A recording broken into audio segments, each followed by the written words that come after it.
Good afternoon, everyone. Can you all hear me? There we are.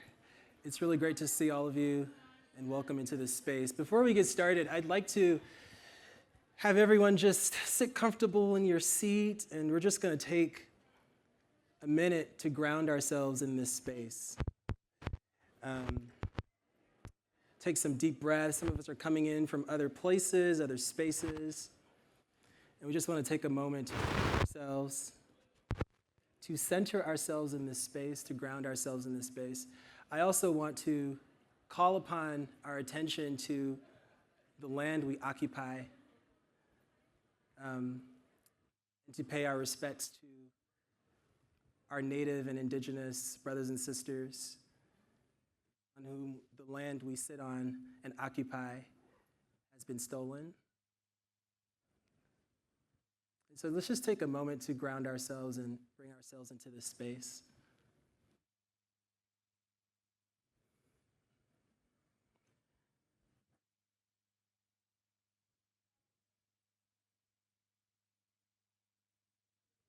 I'm Lazarus Lynch, and I have the great honor and privilege to be the moderator for today's panel.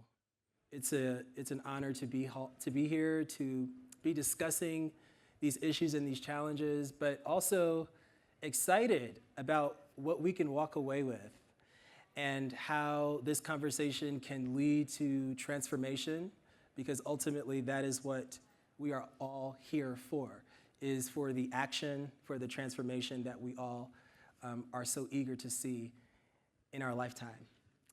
I am an author of the cookbook, Son of a Southern Chef. I'm a trained chef and now social work student at Columbia University in my first year. And I'm very excited to have been asked to be here and to introduce our panel. So without further ado, look at all these lovely faces and the color.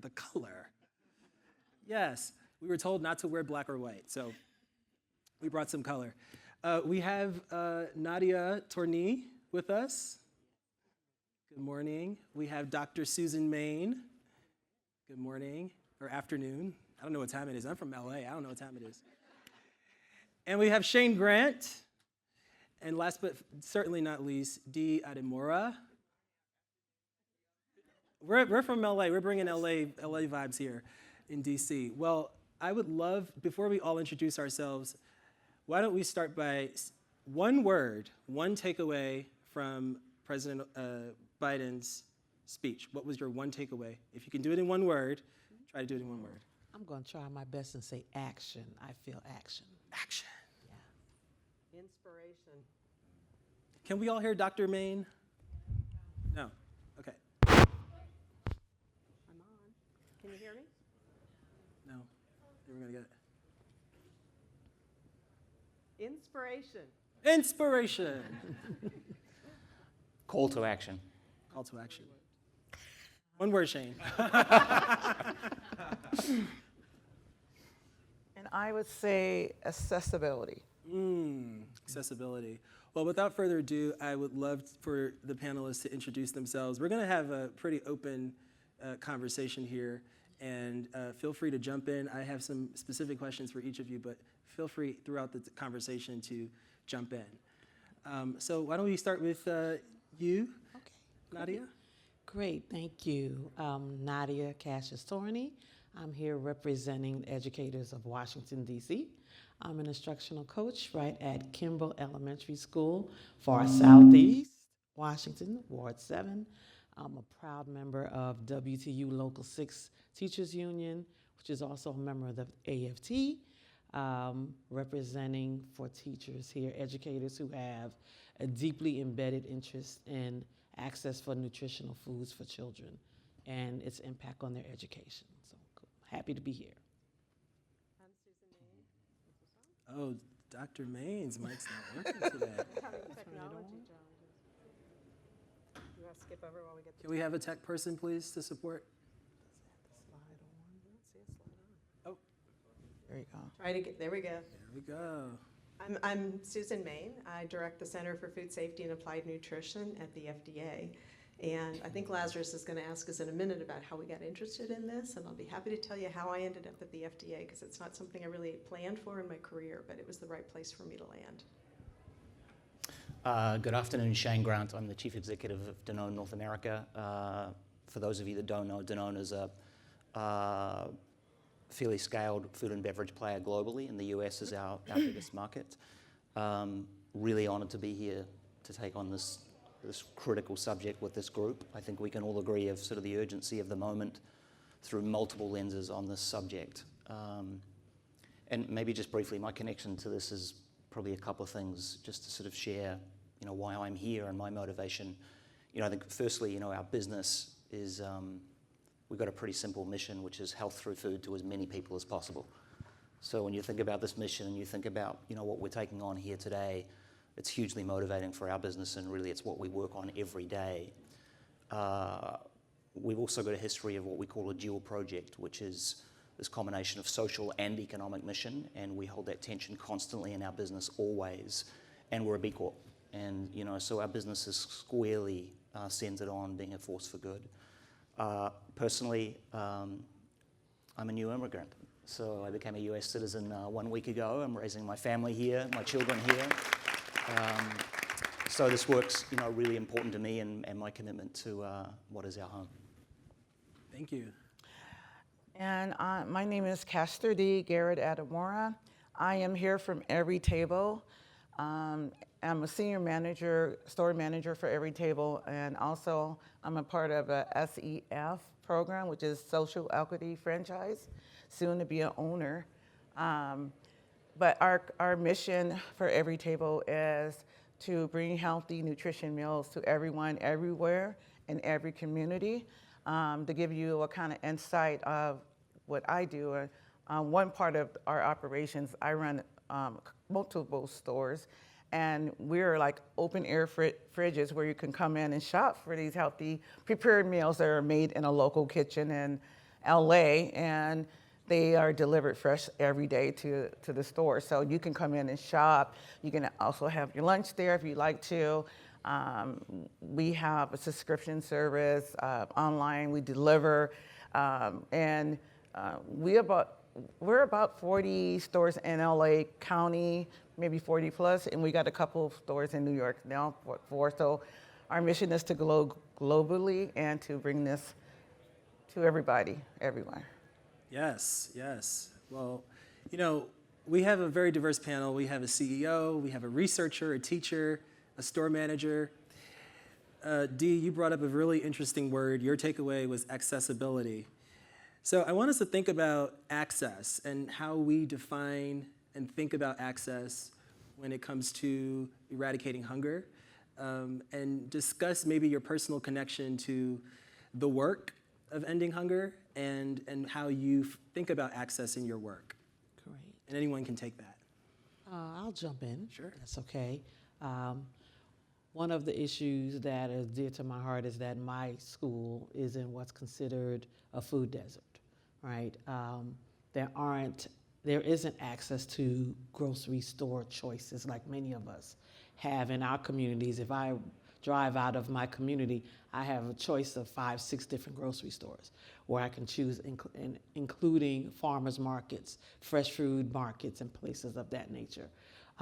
Our students don't have that level of access. They may have one choice of a grocery store that may not be in walking distance from their home. However, on the way to the grocery store, long ride on the bus or one of those scooters that we offer, there are liquor stores, there are fast food markets, and there are tons of local, carry-outs where they can get tons of non-healthy food choices. And so accessibility would look like, to me, that as many choices in healthy food options as the more unhealthy food options that may be quicker, but not as nutritious, and obviously doesn't do as the good job that healthier foods do for our bodies. So that's what I'd expect for accessibility for my babies.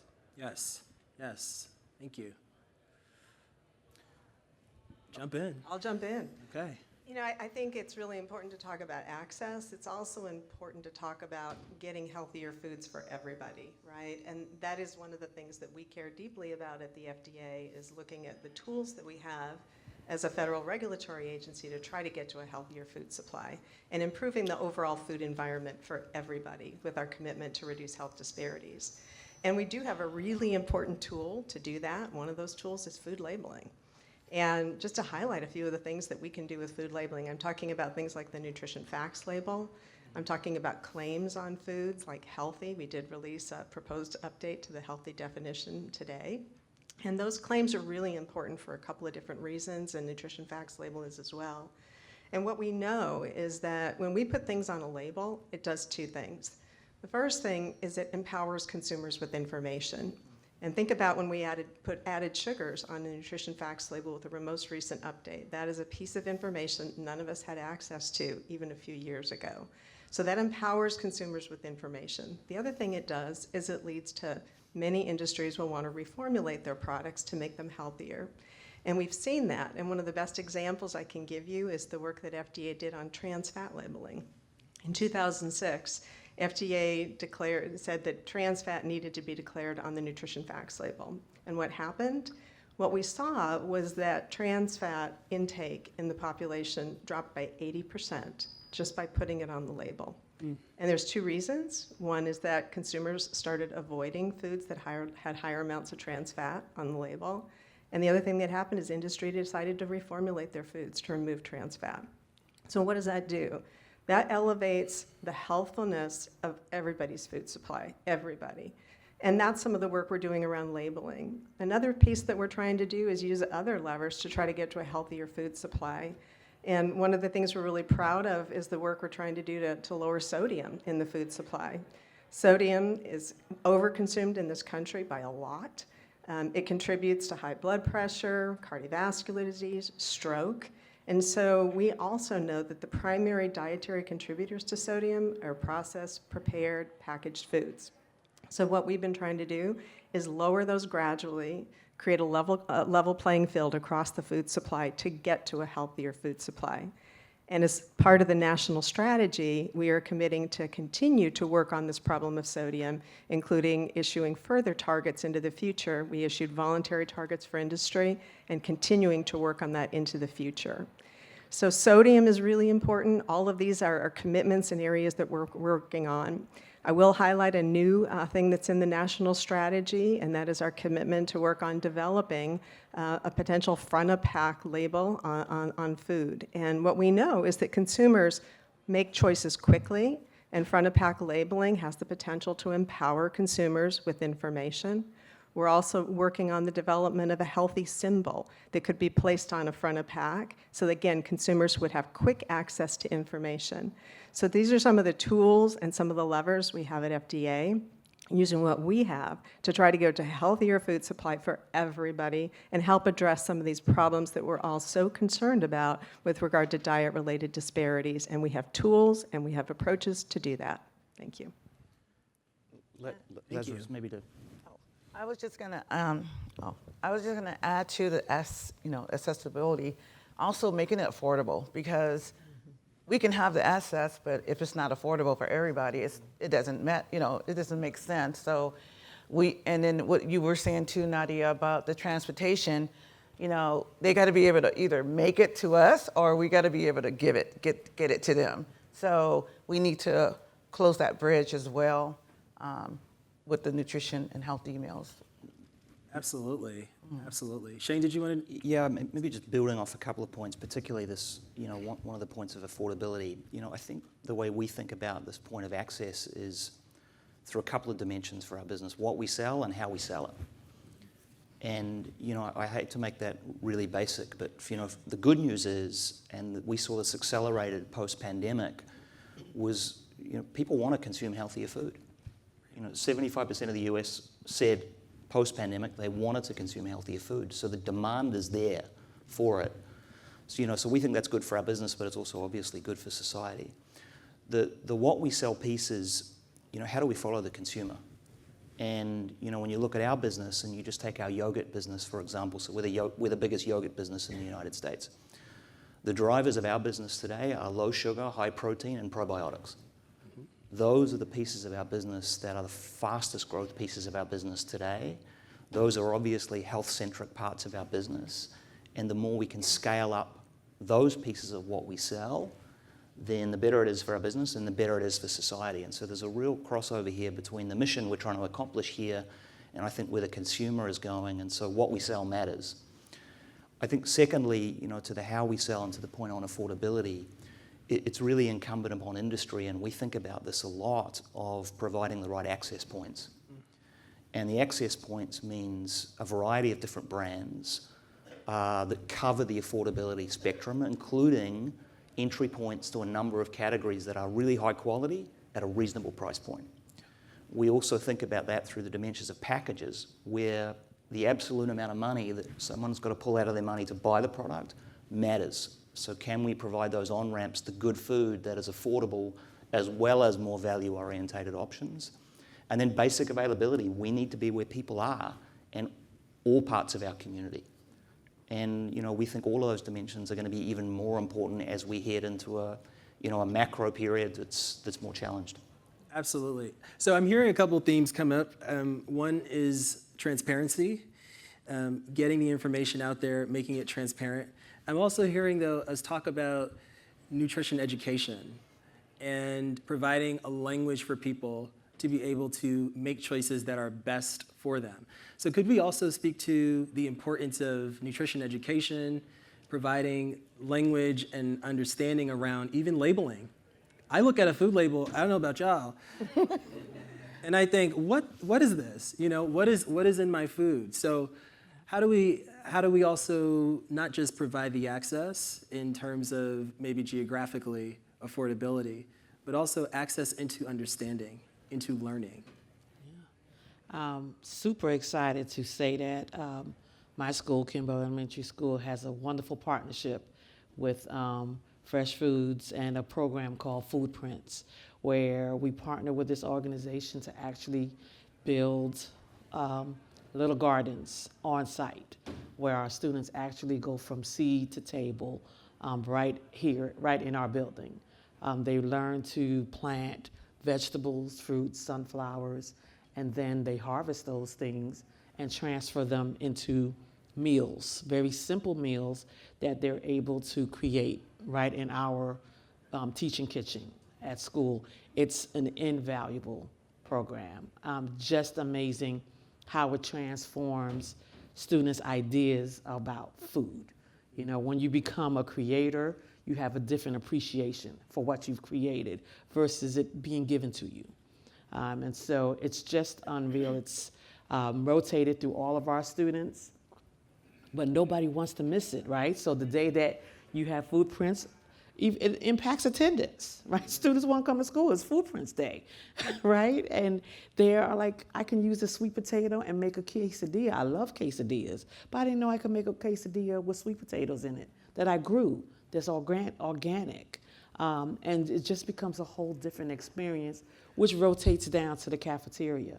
And children are able to make those choices in the cafeteria. I can have a burger, but I can eat a salad, and that salad has an onion, and I grew an onion in Food Prints. And it just changes their relationship to the food because they become more educated about what it is, and they become owners and creators. And so just that insight as a child changes how you think about food, changes how you make decisions about food, and makes you begin to read labels, right? And ask questions. Like, where was this grown? Like, where did they grow this burger? Right? It's like they didn't grow this burger, versus this sweet potato or this onion, or I pulled the seeds out of a sunflower and made sunflower seeds and added my own seasoning for my palate, right? For the flavoring that I liked. So that level of ownership, I think, built into education, nutrition education, on that level is just invaluable. It changes your whole trajectory around how you relate to food and the choices you make. And the earlier we're able to do that with kids, the more we are successful at eliminating preventable diseases in teenagers and adolescents, right? Because it changes what they choose to eat. It changes what their palates are. And just as adults, I've had to learn to eat certain things. I had to learn that coffee doesn't have to be a dessert every morning. I could just have black coffee, right? So we had to, but I had to learn that as an adult. I mean, my coffee used to be a dessert. Had flavoring, whipped cream, everything. But I had to learn that that's not the way to do it, right? And so imagine if students are able to get that in first grade, second grade, third grade, right? They don't have to relearn bad habits as adults. Sure. You know, they just grow right into it. So Absolutely. Thank you for sharing that. absolutely. I can augment that a little bit, and I totally agree. It has to start early, and one of the things we're here to talk about is diet-related chronic diseases. And it's a sad state that we now are talking about screening adolescents and teenagers for type 2 diabetes, right? That's the world we live in today. And so prevention's got to start early, and it's really, really important that we get that education out there early, and that is a very important commitment. It is in the national strategy. There are things in the national strategy about different roles that different players have. We have a role at FDA, working very closely with USDA and CDC, but so many other players also have key roles in nutrition education. And the other thing I'll offer is that I also think it's really important that we educate medical professionals. And that's because if you ask consumers, what's the most trustworthy source of nutrition, many will say my doctor. But the problem is many physicians have no formal training in nutrition. And the national strategy recognizes that and says we need to do better. We need to make sure that it's built into the reward system for physicians through things like medical exams, boards. Are there questions on nutrition? So you incentivize physicians to really understand nutrition because they are a key gateway to communicating to consumers. So I'd encourage you to look at the national strategy because there are tools we need to do, but it takes all of us.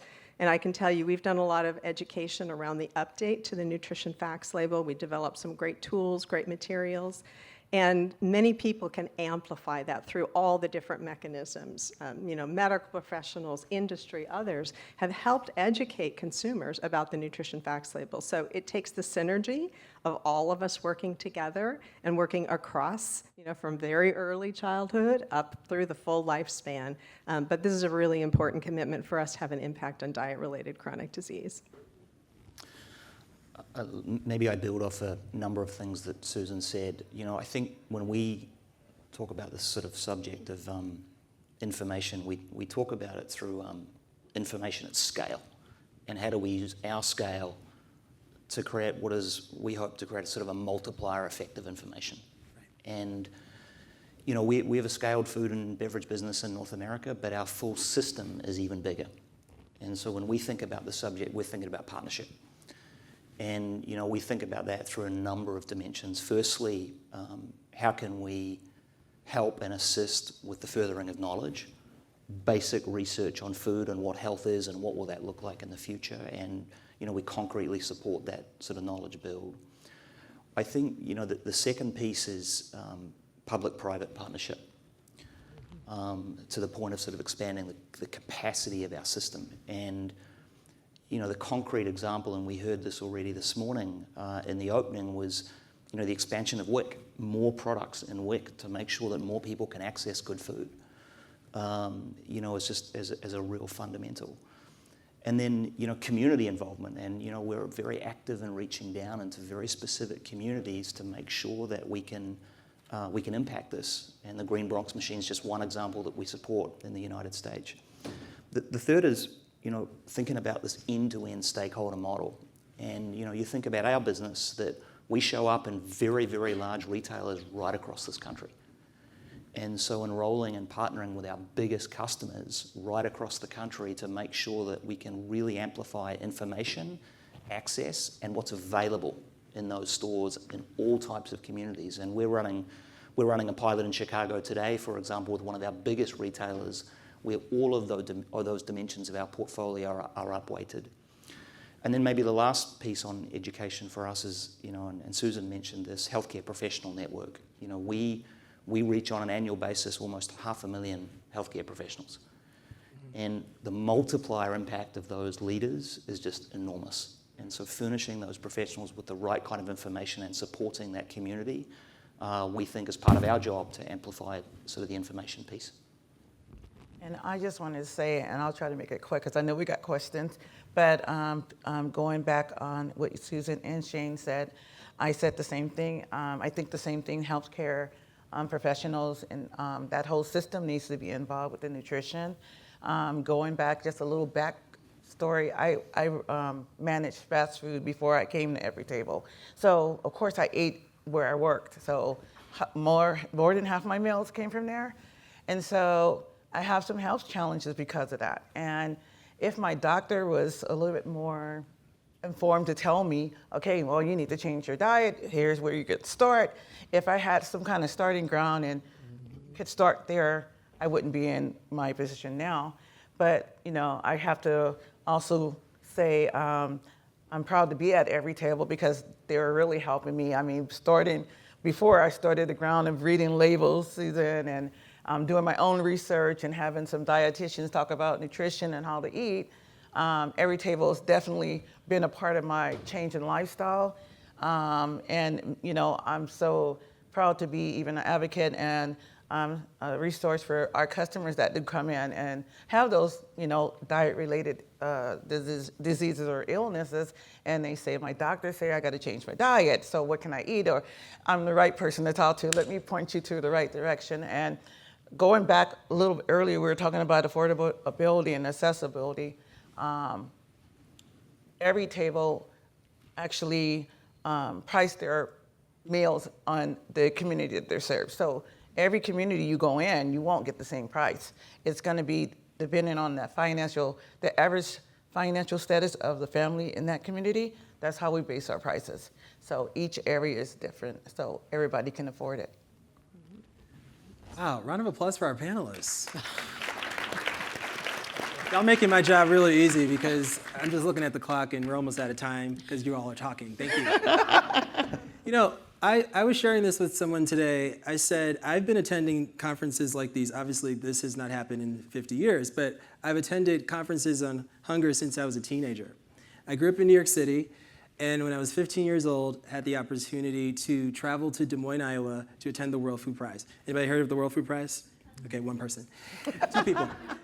3 people. And what was so amazing to me was that in that space, a black boy from an inner city, from Jamaica, Queens, having the opportunity to be in that space, to talk about issues like hunger and food insecurity, yet I was talking about an experience that was my own. I was talking about hunger, and I had lived that. I lived in a family where mom and dad both worked. My mom worked 9 to 5. My dad was an entrepreneur. He owned restaurants. And my mother would leave her 9 to 5, and then she would go and help my dad. So what did we do as siblings? We all went home after school, and we ravished the pantry. What was there? Was there a can of tuna?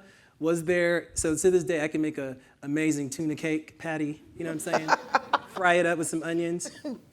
And I was challenged as a child to take on that parental role, to do things that my parents should have been doing. And I don't know that in spaces like this, we talk enough about the trauma of hunger and the impact that hunger has on a person's sense of self and a person's self-identity and confidence. And one of the things that I'm hearing in this conversation is certainly that ownership piece of being able to grow it. But we don't talk enough about the shame that's attached to someone that says, I'm hungry, I need food. How many of you can give help better than you can receive help? Yeah. Right? So I want to move us into thinking through a little bit and talking a little bit about how we can address issues around trauma, because I think 2030 is an ambitious goal, but I think it's possible. But what we also understand about trauma is that it has a lasting longitudinal impact. So even though there could be systems in place that can end hunger, the impact that hunger, that being hungry can still have on someone's life for 50, 60 years is very longitudinal. So could we speak to the research that could happen, the tools, the information to combat the shame around hunger? Absolutely. A child who presents to school hungry is visibly different than a child who's had a meal before they came to school, period, hands down. We have an initiative to feed every child that walks through our door. So we open our doors early for hot breakfasts, and then we offer cold breakfast for students who are tardier to school, but they will walk into their classroom with a meal in hand. We know as adults, when we walk into a space hungry, we are not as pleasant. We're hangry, right? Okay. And so that's an adult. Some of us are great at regulating our hangry, and some of us are not, still as adults. Children haven't developed that. And the last thing they want to talk about is a mathematical equation when they're hungry, right? The last thing they want is someone to question them about why they're tardy for school when they're hungry. The last thing they want to do is be kind to a friend when they're hungry. All important parts of being in school, part of a school community. And so their access to that. And the shame, absolutely. Children don't say, I'm angry because I'm hungry. Or I'm, not participating, putting my head down because I'm hungry. They'll explain something else. Oh, I don't know, I'm just angry. I don't know, I didn't want to be here today, right? That I'm hungry is much more difficult to share than some other reason for their emotions. And so it's secondary trauma, it's primary trauma. And we do know that students who have food insecurity also tend to have other behaviors in school. They're hoarders. They'll grab a bunch of lunch and kind of put it in their book bag. They'll be more creative around how they share or not share food. And so it just brings up larger social issues in school. And then it develops into some behaviors that are questionable, and we don't always relate it to food. A simple thing is not having had a meal every day. And I see you shaking your head. That's right. As a survivor, right?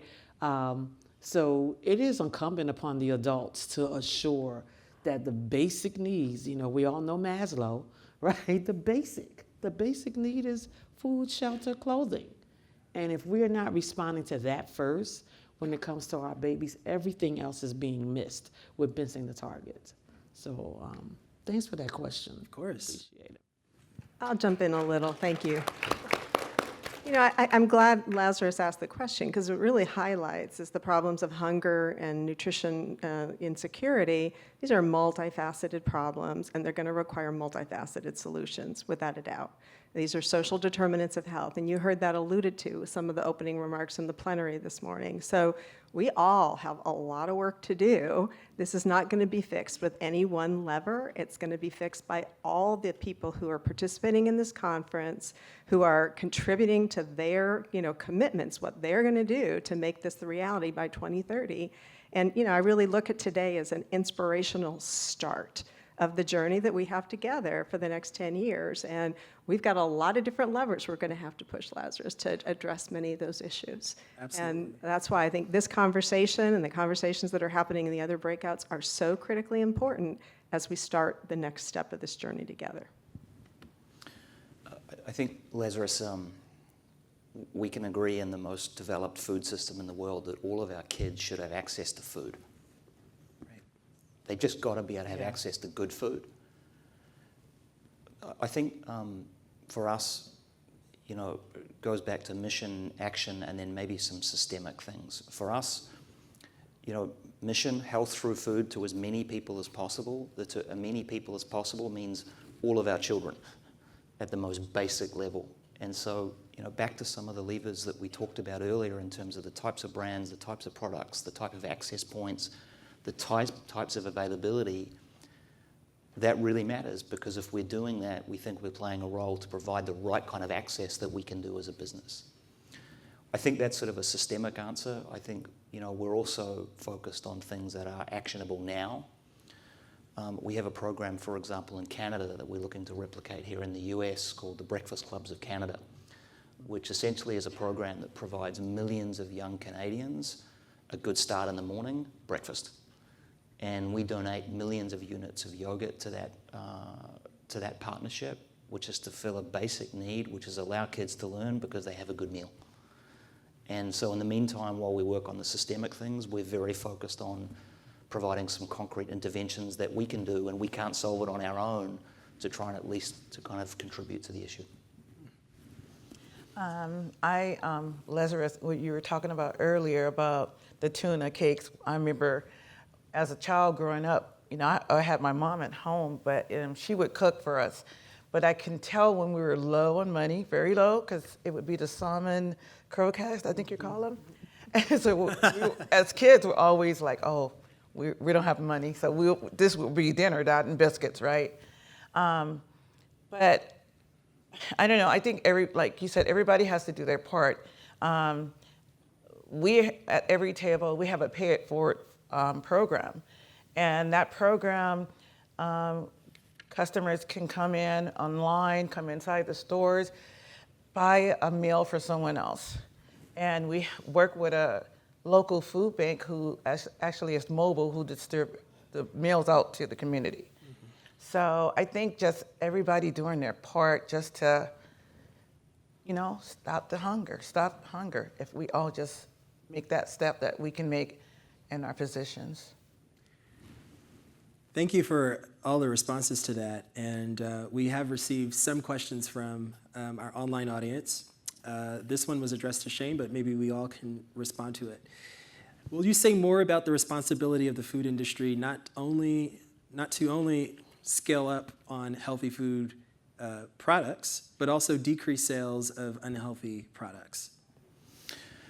Well, I think we're not perfect, and I think a lot of food businesses are not perfect.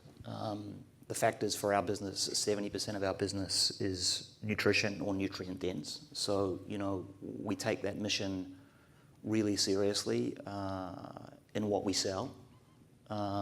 Thinking about our plant-based business, our dairy business, our beverage business. So it's core to our mission, and therefore it transpires to what we sell.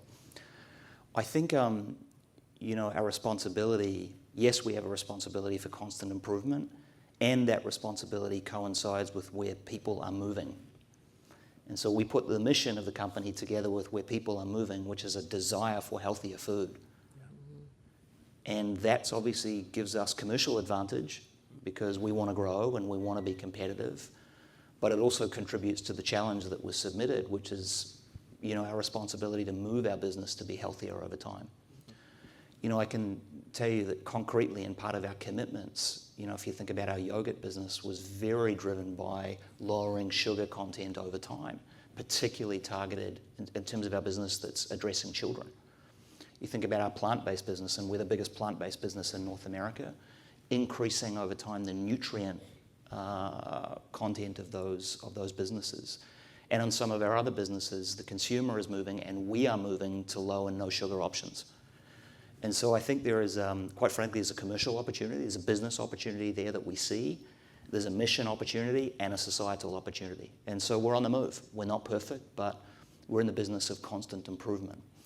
I would say that something that is a responsibility of the industry is to apply the research and capability we have for good. And what I mean by that is we can accelerate good food choices to the extent that the food tastes good. Right. And we have the ability to make healthy food taste good and be a good experience. And so applying that capability for good and that expertise for good is something that we talk about in terms of how we grow the business, but also health through food. Absolutely. Well, we're wrapping up on our time, and I just want to ask one final question. This is the juicy question. Y'all ready for it? What do we do? What do we do after we leave here? We've talked about it. We've done the research. What actions can we all take in this room? And to folks who are watching, streaming, what can we do? Yeah, I think we honor our commitment to children. We honor our commitment to children. So what that looks like is offering the best, starting with what they eat, because what they eat is who they become. Wow, profound. What they eat is who they become. Yep. That's deep. Okay.